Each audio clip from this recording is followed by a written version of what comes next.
Gather round, friends, new and old, and welcome to the Roast and Toast podcast. We are your hosts, Philip, David, and Benjamin. Oh, it feels just as good the second week as it did the first, let me tell you. Yes, Benjamin Franklin at your service. Oh my gosh. Philip's gotten a little lost yes, I'm sorry. in the sauce here. I have been up for like 24 hours. We're recording two episodes today, and Philip thought we were recording the second one first, but we're not. This is the first episode that I'm back. I am back. Yes, and a sight and a sound for sore eyes and ears. I had absolutely no intention of being away for 10 weeks, or 10 episodes. Absolutely none. It somehow happened that way. I was thinking like 6.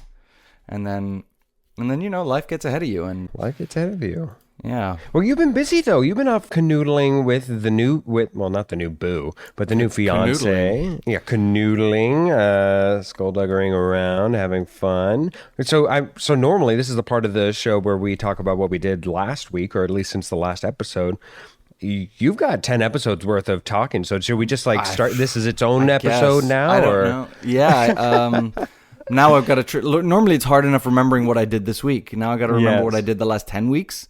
No, just give us a... Now I got to look at a calendar. I don't know. I've been working plenty, trying to save up money, and that's kind of the vibe, because we are getting married in 2 years' time, hopefully in Mexico. That's still the plan, but we're also going to get married in court by the time this episode releases in a few weeks. Wow. So congratulations. We're going to do that. And we weren't going to tell anybody or make a deal out of it. We just wanted the official thing on paper, so that if we need a visa, we can apply for it together as a unit, as a married couple. So that was the plan. We weren't going to make any deal of it at all. We were going to do it on a Monday morning, which is the cheapest thing you can get at the courthouse here, and then maybe have dinner with the family that evening. And that was supposed to be on July 1st, actually. And then and Nicole told her dad, and Nicole, friend of the podcast, my future wife, and her dad was like, no, change the date. I'm going to be there. If you can do it at the end of August, I'll be there. And Nicole started crying, and she texted me like, my dad wants to come. So we changed the date. It was super easy. And now we're going to do it at the end of August. And well, that's good. That's awesome. And yeah. And now then, not to be outdone, her mom was like, I'm coming too. And so now we're having, and then Nicole started inviting friends, and so now we have some friends who work with us, some friends from the Netherlands who are going to be there.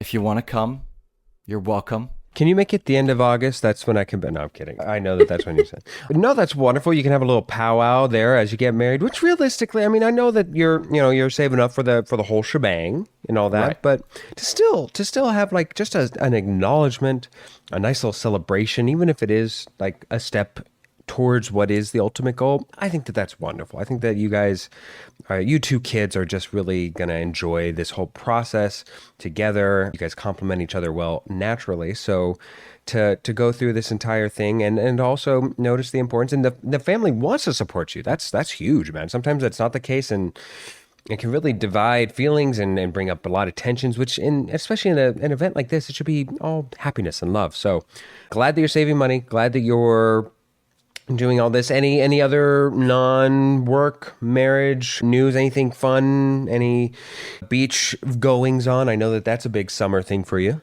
Yeah, summer is here finally. I've been to the beach once. I ran to the beach once, and I went to the beach to relax once. And it's delightful. I'm very much enjoying it. I'm a summer body, as the podcast listeners know. I have my birthday this week, which is very fun. Happy early birthday. And it will be this week. Thank you. Happy birthday indeed. No, this week as in the week we're recording this week. So that's fun. Now I got fun plans. Yes. Jenny, what have you done since the last episode? Benjamin Franklin at your service. I have I'm like 90% finished moving. There's still a lot of work to be done at the old place, in terms of just getting the walls sealed up from all the pictures I like to hang on my walls, and just getting the place clean. for its final inspection, but everything's going well with that. I'm settled in at my new place, which is my parents' house, because I have to save money for a more permanent residence now for a little while. Other than that, I don't know if I talked about this last episode, but I attended my first K-pop concert. No, you did not. Ooh, all right. So was this a personal thing, or were you kind of a tag-along that just got to live in the moment? I was more of a tag-along. I do like K-pop music. I started to dabble with listening to the genre because of my friends from college who really enjoy K-pop boy bands, and we made the plan to go see a group called ATEEZ, which is apparently the big group to see right now in Los Angeles. We did a turnaround trip, and the concert was at BMO Stadium, and it was a very, very cool experience. It's a very, I wouldn't say it's a different crowd than what I'm used to, but one of my favorite things, so just to preface, is that every genre, every band has a very different crowd of people. Yes. That you witness. And a lot of these people in the audience were women, and they were all super adorable, friendly people that were literally handing out free gifts to each other, like little cute packages of stickers and photo cards, just in keychains, and it was adorable. It's such a happy community. I really had a good time. I would totally go again. Oh, so keychains, okay. Because I was going to say, if David Hoffman were to be giving out gifts in front of, like for instance, the movie review that we're going to be doing, in front of Deadpool Wolverine, I don't think it would be keychains and gifts. It'd probably be something along the lines of, like, a notepad with a very cute pen to give your full, with like prompts of like, how did you feel the cinematography felt inside of your heart during the middle of this? And, it would just have little notes. So for a band, that's wonderful. That's wonderful that they are so involved as a community. Mm-hmm. Lovely. Love that, Jenny. The only thing that happened for me this week, guys, me and the girlfriend, Sora, friend of the podcast. Yes. The joke is used twice. Yes. We just came back from San Diego the week before Comic-Con. So everything was setting up. I got to see, it's funny now, I get to see on social media everybody's, I went to Comic-Con posts, and I'm like, oh yeah, I saw that as they were setting it up, or oh, it's fine, whatever, yeah. And day 2 of the vacation, I got cupped. What? No, not by the random person just walking by. I hurt my back, and so I got my first venture into acupuncture and cupping, medically speaking. Oh. And yes. And we're probably not going to show this, so I'm sorry for the listening audience, but like you can see if I show Jenny and David, the ring pops of my shoulder. Yeah, the rings. It's starting to fade a little bit, but yes, I always associated with like Michael Phelps. He was the first person I ever saw to get kind of publicly cupped. Yeah, I don't know.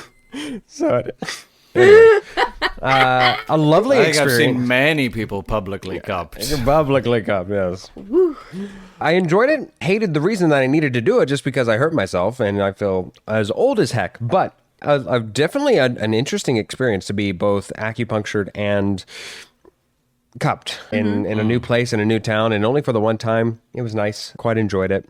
In San Diego, I must say, going anywhere and it's like automatically 40 degrees cooler than from where we are in the middle of hell out here in Arizona, Jenny. You mean the oven? The oven, the third ring of the oven, yes, 370 degrees out here. Yes, it was delightful. I loved it. So, all right, a long intro, as it is well-deserved, to announce the triumphant return of David Hoffman. God bless it. But we do have other news to get to, so let's get right to it.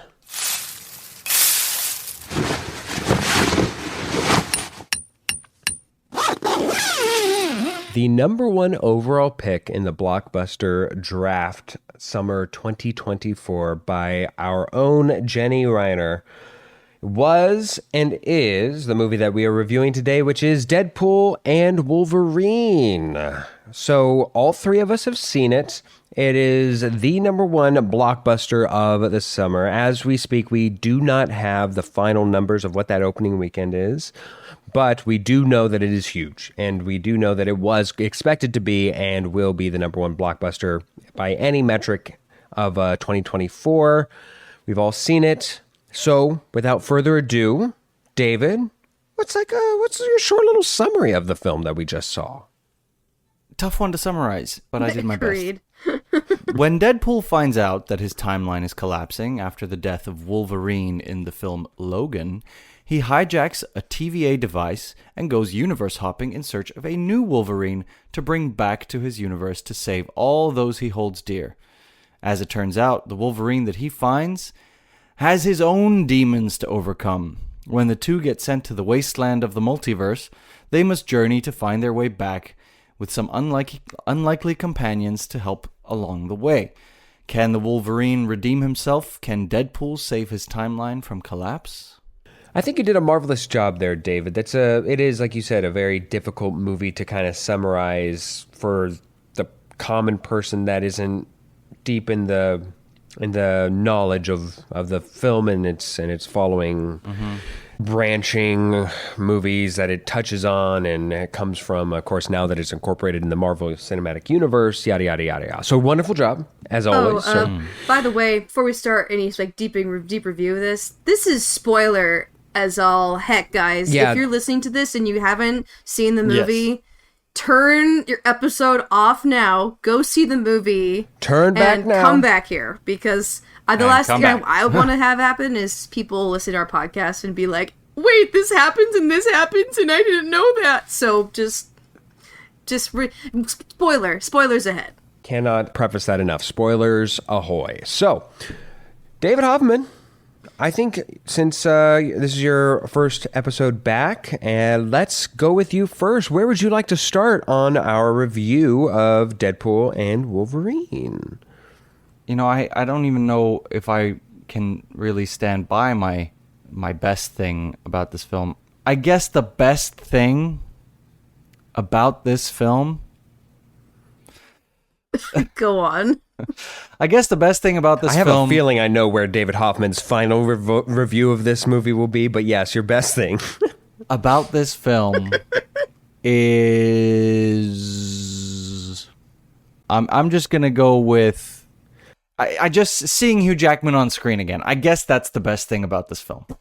I'm shocked because, man, you know what? Actually, let me go. Jenny, you go next for your best thing ever, because I will then have a suggestion for David Hoffman if you don't pick it, which I think you might. The production design, fine. The production design, but I don't even think it was that great. Okay. Jenny? I'm very thankful that Marvel did not try to make this movie accessible to everyone. That's true. Because this movie is rated R as all hell. Yeah. Well, especially and Marvel is notoriously known for making everything kid-friendly. So this is actually, fun fact, foreshadow for what we're doing later, this is the first rated R movie that Marvel has produced. I'm just thankful that bringing Deadpool into the Marvel realm didn't get hindered by the Marvel restrictions or trying to make things accessible for everybody. I'm glad they were able to produce Deadpool the way Deadpool is supposed to be produced. It's a movie for the fans too, which I really appreciate. To make a long episode even longer, David Hoffman, I think that for you, my question was going to be, was Dogpool, was that not I feel like that's the... No, that's actually one of my worst, I have three things for the worst thing. Dogpool was one of my worst things. Okay, well, before you go into too much detail, then I guess I will redact my suggestion. So one of my best thing about this film will be, it was going to be Hugh Jackman as well. So my best thing will be actually the action scene going from left to right near, I want to say the last action piece in the film, going from left to right. It was in the style of a Street Fighter level that was delicious to enjoy for myself. And again, just somebody who played a lot of games and a lot of arcade games here and there. And will be one of those like, I can already see it now on an X social media platform reviewing, in like 3 years we'll say, oh, you remember the good old days when this was, and then you just get to watch it again, and then you get to kind of sit down then and examine where was the cameo here, where are they going next, what is he doing here during this moment, again and again. Plus it incorporated the Wolverine, Hugh Jackman in the classic iconic yellow suit, which I I loved all 10 minutes of him in that. I loved the eyes. I realized that for some thought it might look cheesy. I don't know if maybe they just... For me, it looked cheesy. It looked a little cheesy. The suit was like, I got it, but the eyes... When he went to the looked mask. a little cheesy, yeah. So maybe then it was a tasteful amount for somebody like David who began to think it was cheesy.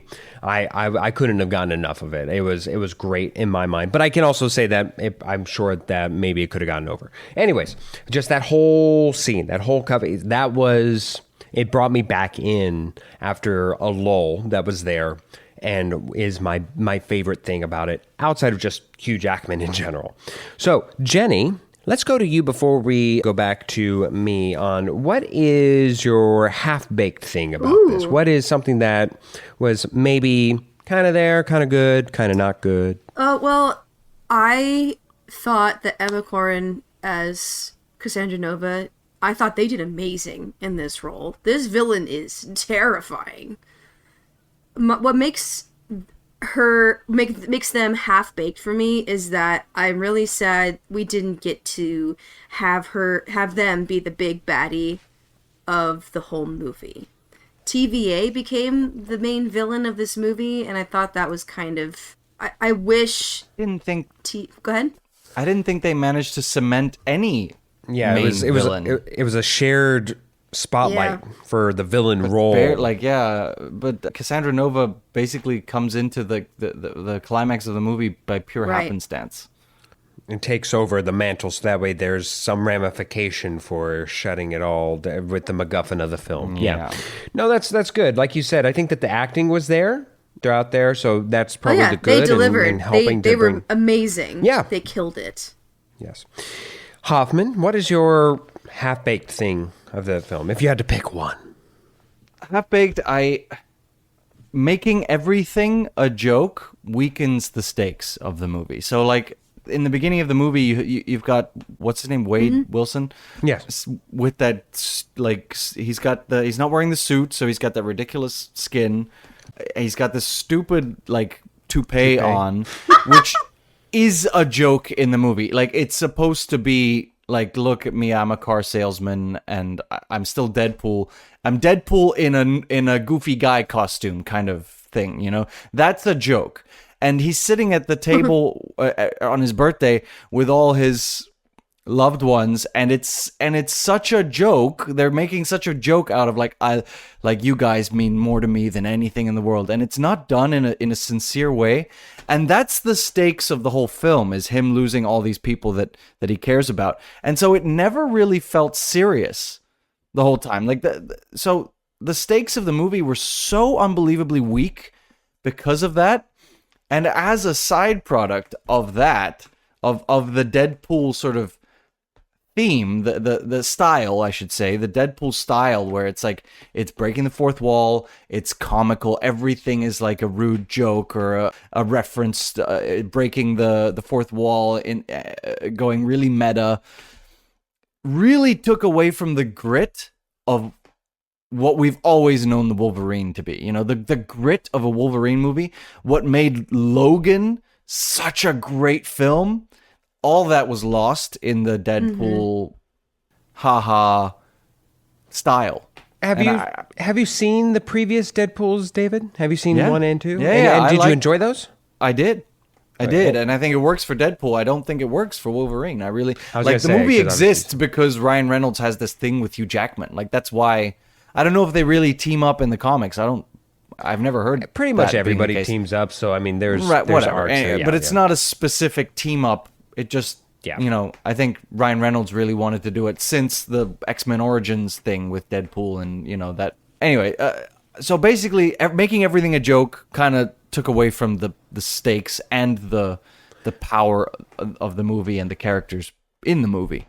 So, but is it half-baked because you did enjoy the jokes, though, David? The jokes were, like, some of them were really funny. Some of them were less funny. But the jokes themselves and making the plot kind of a joke kind of made the movie kind of weaker as a film. I don't know. So that was very half-baked. My half-baked thing, again, is amongst the biggest spoilers of the film, I think, even though I think a lot of people probably would have predicted it to some degree, which I think.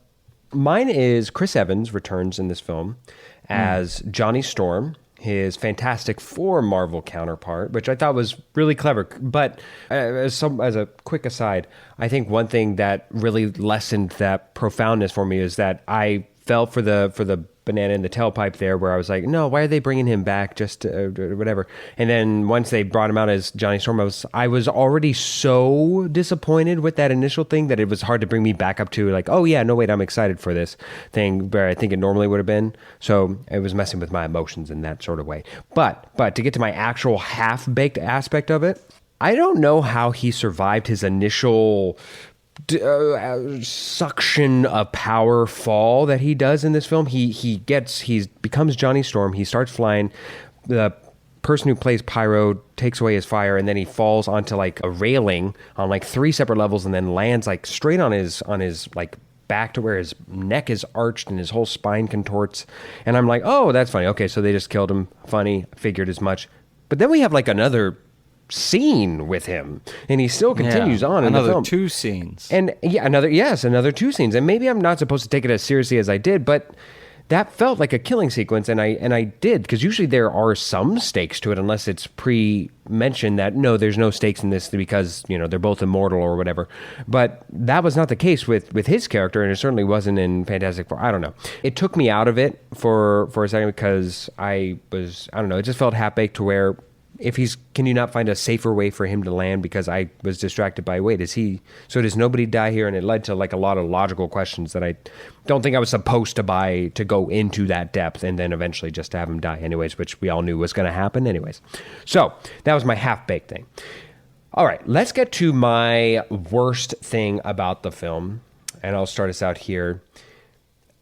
I think the worst thing about this film is where I'm going to take it a step further with what David Hoffman was saying with what's supposed to be the crux and the whole driving force of this film, at least from the motivations of Deadpool, is his family and having that basis to help his family and his loved ones survive the impending doom facing them.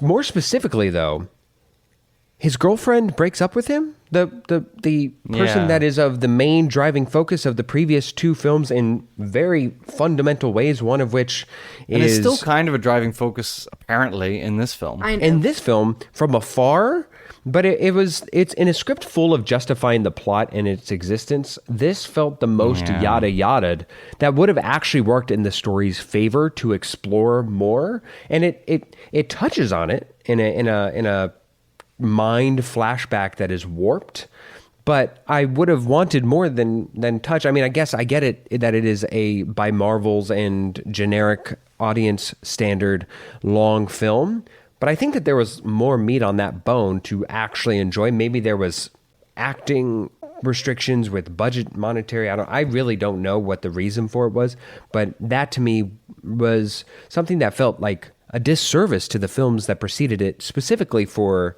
Deadpool, which was weird. I didn't think that would ever come into play, but it does a disservice to those prior 2 films in just kicking off to the side the main driving force of 2 films as a just a almost forgotten entity. That's my worst thing about the film. David Hoffman, you go next. Yeah, I already mentioned the dog. It was a how kind do of you lame. possibly Disrespect hate the Peggy dog? like that. It was okay. The first time it happened, first time the dog appeared, I was like, "Ew, gross dog." Okay, this is a classic Ryan Reynolds-y Deadpool joke. It's an ugly dog that is licking his face, and he thinks it's adorable because it's dressed like Deadpool or whatever. And I was like, "Okay, whatever. Okay, let's get on with this." And then it happened another 2 times. I was like, it was not that funny the first time, and the third time when he's like holding it up when there's all those other Deadpools, I was like, it lasted so long. I was like, get on with it. Oh my god. Anyway, yeah, the flip-floppy disjointedness of the plot and the weak prominence of each villain in quotes is kind of the worst thing about this film. It goes in weird directions. There's so many scenes that aren't actually driving the plot at all, like the fight with all the Deadpools. Like that had absolutely nothing to do with the plot. David, did you agree with me that, like, for a film called Deadpool and Wolverine, one, I didn't expect as many fight scenes between the two as there were, but there were too many. Like, between Deadpool and Wolverine, there was like, I would have been fine with 1 and 2. I would have thought would have been pushing it, but by the time it get to the third fight between the two, I was like, I didn't come for this. Like, I came for Thor Ragnarok to see Hulk and Thor fight, but I didn't come to see Deadpool and Wolverine fight when I thought that they're teaming up together. Yeah, I mean, it kind of made sense that they fight once, you know? Like, once, but... Until they find a common purpose, you know? And like, that got really, like, them get, like, wanting to kill each other got real old, and not being able to kill each other. It's like the most pointless fight in the world. Like, neither of them are going to die anyway. But you really like the street fight style. I like that too of that Deadpool fight. But one, it had nothing to do with the plot, and two, it was very CGI'd. Like, that street fight style was so awesome, but it was so full of CGI that I actually don't think people would be talking about it for very long, because it would be impressive if they coordinated it and did it actually like live action. That would be impressive, and that would be talked about for years. But they didn't, and again, it was so inconsequential to the plot that, like, it was just... It had no stakes when they all can regenerate.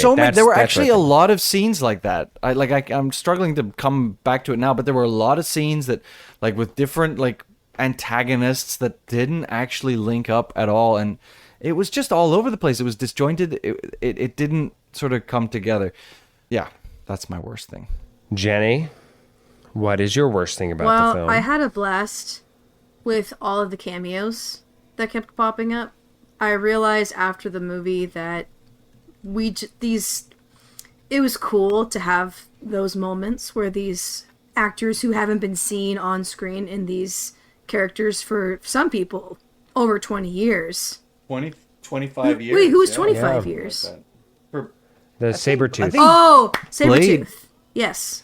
No, that's not 25 years. That was X-Men. Yeah, that was like the original. Yeah, but that was like early 2000s. But I'm pretty sure X-Men preceded Blade. No, did it?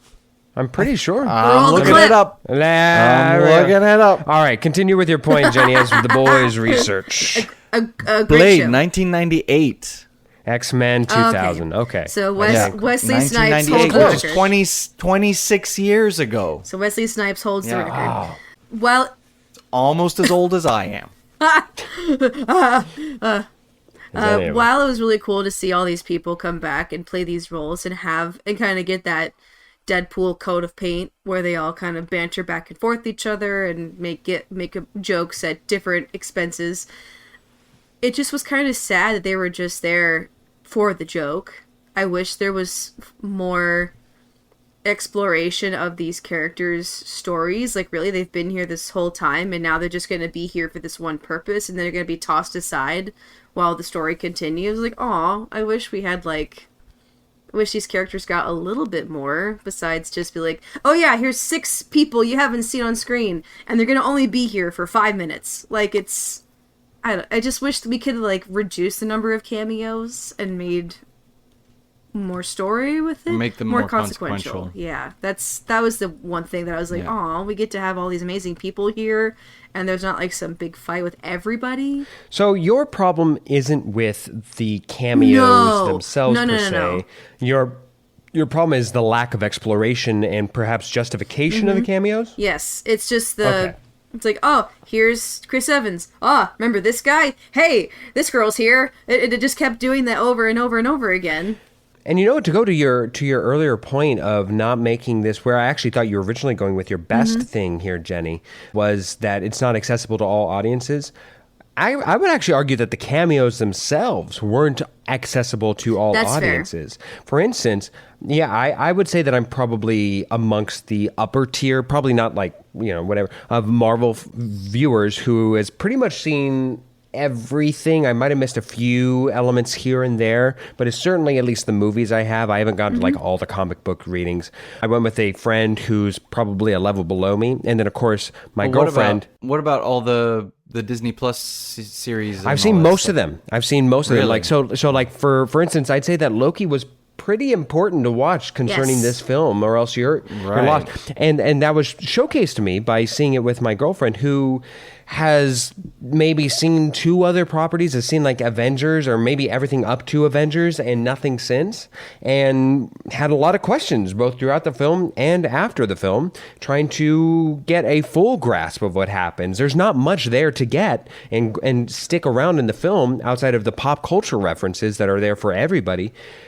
For anybody in this film, unless you've kept up a lot, and that's going to continue to be a consistent thing, is the amount of homework that these Marvel films are not only asking, but damn near requiring now for you to watch. That was another one of, that was the third worst thing that I had written down, is the amount of homework. Yeah. I fell off all the Disney Plus series. Like, I've continued with the movies more or less, but I fell off when it just, the volume just became so high. I couldn't keep up. And I also love Star Wars, and now I got to watch like all these other Star Wars series in order to understand the upcoming movie that's coming out. Like, it's way too much. I can't do it. It's too much. And to go back to your point, Jenny, I think that is part of it, because normally whenever in past things like again, we'll go back to the classics, Avengers Endgame, as those cameos come out, I remember those audience reactions, and each cameo hit, right? Because people were familiar. They knew their homework. They had seen everything. They had grown up with it. Since then, well, that was back when it was 2 or 3 movies a year, and it was only movies. And that's only movies. The crowd and reaction and movie theater on large. This wasn't just My Girlfriend, but the movie theater as a whole, they were laughing at the jokes. But the cameos, even at Chris Evans. I mean, in my theater, Chris Evans did not get a pop. Nobody got a pop. There was no Wesley Snipes pop. There was no again, and it just didn't happen organically with it. There was no applause that normally is there with a lot of other things. There was no verbal wow, somebody being rude and saying, Iron Man, or whatever you could normally associate with all those original viewings. They were not here for this film. So I wonder if it's already too late, if we reach that point, that breaking point where we're asking people to rejoin and come back to a simpler time is too far gone. But anyways, that's maybe a bigger discussion. I'm now realizing that I was wrong. But back early days of MCU, like if you talk about when the first Avengers movie came out, there were actually TV series. There was and they were optional. Canon. They were canon, but they were optional. Like, even if the movies referenced them, it was like little nuggets and Easter eggs. If you had seen it, you'd get it and be like, "Oh yeah, that's from the." But if you hadn't seen it, it wouldn't matter. But it didn't exclude you. Like, Loki's so unbelievably plot driving, and not everyone knows that they're supposed to watch it in order to understand the upcoming movies. So that's part of why Marvel has kind of lost me and many other people. So I think let's get the obvious review out of the way here, right. David. Yeah, no, David, I don't recommend it. Go watch Deadpool 1 and Deadpool 2, but I think you can give Deadpool 3 a miss unless you really want to follow the MCU, and then I guess you gotta watch it. But before we go to you, Jenny, and myself, one last question here, David, though. If somebody were to watch this, though, would you say wait for DVD? Or because I feel like even though that this is a no for you, I think you'd almost have to watch this in theater. I watched it in IMAX 3D. And the 3D was completely pointless. 3D, Don't bother. I wouldn't have. I hate 3D, but it was my only option on the day that I wanted to go, so I went to the 3D, and it. What even was 3D? Like the Deadpool floating head? Yeah. It was completely nothing. There was nothing that I remember being in 3D. Like, there was slight depth to the picture, Maybe guess. some blood spattering on you. Well, the movie wasn't crafted for 3D, so they're not going to have that. No, it wasn't. Exactly. The 3D is such a gimmick. But the IMAX even was... Like, if you're going to watch it, go watch it in theaters. It's a big action movie, but IMAX even seems a little pointless. Like, the sound design wasn't like... It's not like friggin' Oppenheimer or one of those movies that the sound is so crucial. So Doom. I would just go watch it in theaters if you want to, but otherwise wait for it to come out on Disney Plus. Don't go see it in IMAX. It's not really that worth it. I would say for myself that this film was the most fun I've had of a Marvel film since Thor Ragnarok. David has a visual... Not even Endgame? That's not fun. That was like necessity. What about that was Spider-Man No Way Home? Oh, wow. I did forget about... It's different. See, Thor Ragnarok I find is like a fun, like just buddy cop adventure. Spider-Man No Way Home was like nostalgia bait, just the entire, like, going back on those member berries. Yeah, it's like and then Avengers ripping your heart Endgame, that was open. serious. That was like, I'm here for like the culmination of my childhood, meeting my guess. adulthood and going. So it's a different sector. I didn't come in, here's the thing. I didn't come into this film expecting a narrative, plot-driven masterpiece, and it didn't deliver on that. But I will say, what the quality that I found was in a sandwich. I was really into the film at the first third of the film. I was really into the film the last third of the film. I'd say once we get to the wasteland, the whatever it is, once we get to the wasteland, the story drops a little bit, and it keeps you giving spikes of jokes. Just sort of filler until you get to the end. And then once we get back out of that wasteland, once they jump through, I'm back in for a lot of what they did and a lot of what they did. Yeah. And I don't know, maybe I'm just falling for it in the popcorn filler, but I actually really was vested in that last glorious highlight ending with Hugh Jackman just coming in, saving the day with like the bro muscle bound and like the in his shredded thing with the we all enjoyed that film. with the like a prayer choir just rip roaring in the background and just epicness happening, the electricity and I was a sucker. I was like, yeah, this is fucking awesome. This is really cool. So it was a sandwich of quality where the middle was a bunch of I'm going to forget the moment I don't leave this theater. The opening scene was great. Yes. And that bit was great. And then everything else, just like, go in the beginning, go get some more popcorn, come back in the end, and then you'll enjoy the movie. All right, so we're on different ends of the spectrum here. Jenny, break the tie. Should people go see this film? I want to say yes. I want to say yes because this is a movie that's been heavily crafted for fans, I believe. While it does require some homework before seeing it, I think it is worth watching. Do I think the window for experiencing it in theaters has passed? Yeah, a little bit. I feel like opening weekend is the big time that you should go see a movie like this. At this point, the experience is kind of theatrical experience you could get from this kind of movie kind of dips from here.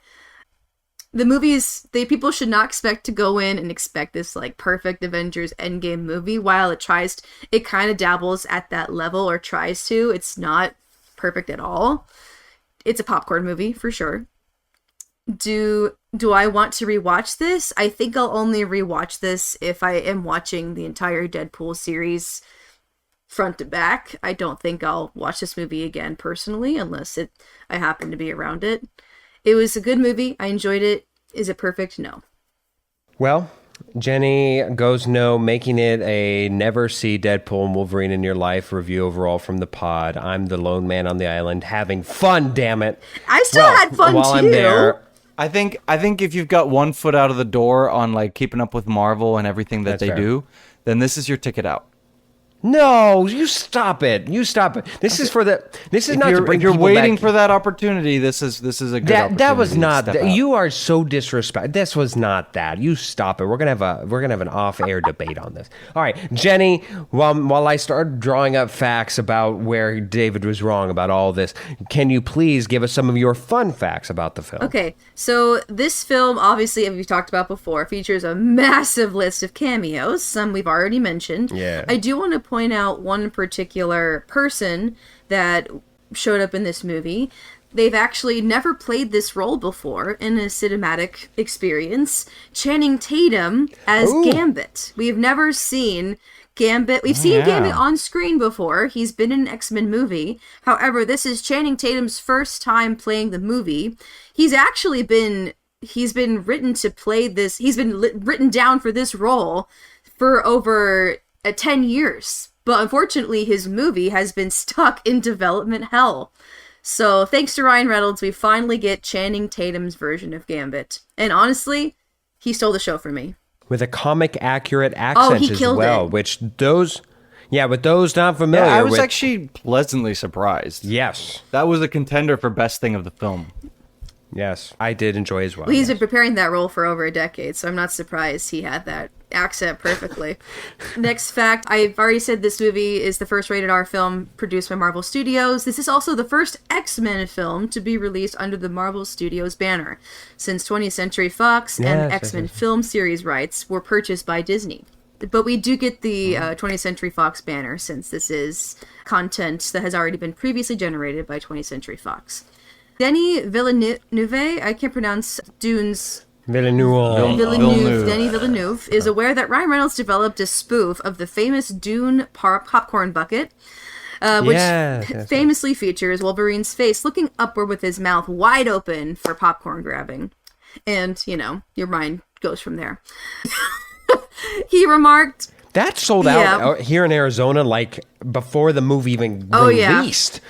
Like, I think all the employees just, like, took them home and started selling them on the dark corners of the web eBay. Because neither edition exists. I don't even know if they have them where you're at, Hoffman, abroad. But here, locally, you couldn't even find it. I wonder if we'll even have them within the week. It's crazy. No, they don't. That's not a thing out here. He did remark that the Doom bucket was...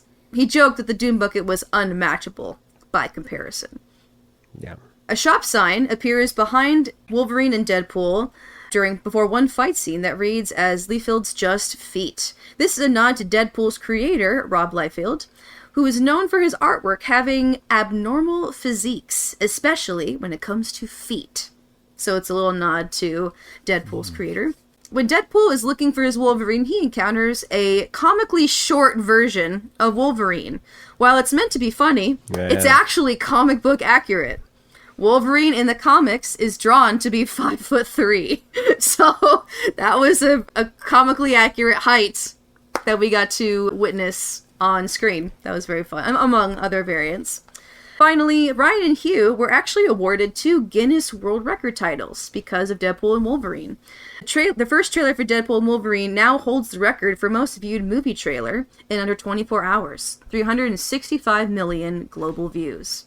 All right. Well, thank you, Jenny. Overall, a fun one, and of course, one of our own of the blockbuster draft. Your last one there. It's a very consequential film there for you, Jenny, and for what it means for the repercussions of the show itself. So something to keep track of. Glad that we all saw it. Glad that we were part of an event, a Marvel event, as it were, return to form in that sense specifically. So let's move along to the next portion of the show.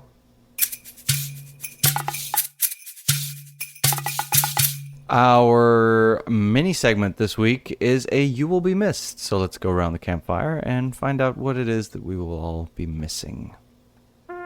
Guys, I have many flaws, but a self-owned one is now that I am back on a health kick, I'm eating smoothies again, and the storage space I require in the freezer is massive when all my lovely girlfriend wants is a space for her lean cuisines, and I'm just hogging 80% of that blessed icebox with strawberries and broccoli. I'm the problem, it's me. I'm just trying to be healthy, but simple dimensions of freezer space won't let me, so freezer space, you will be missed.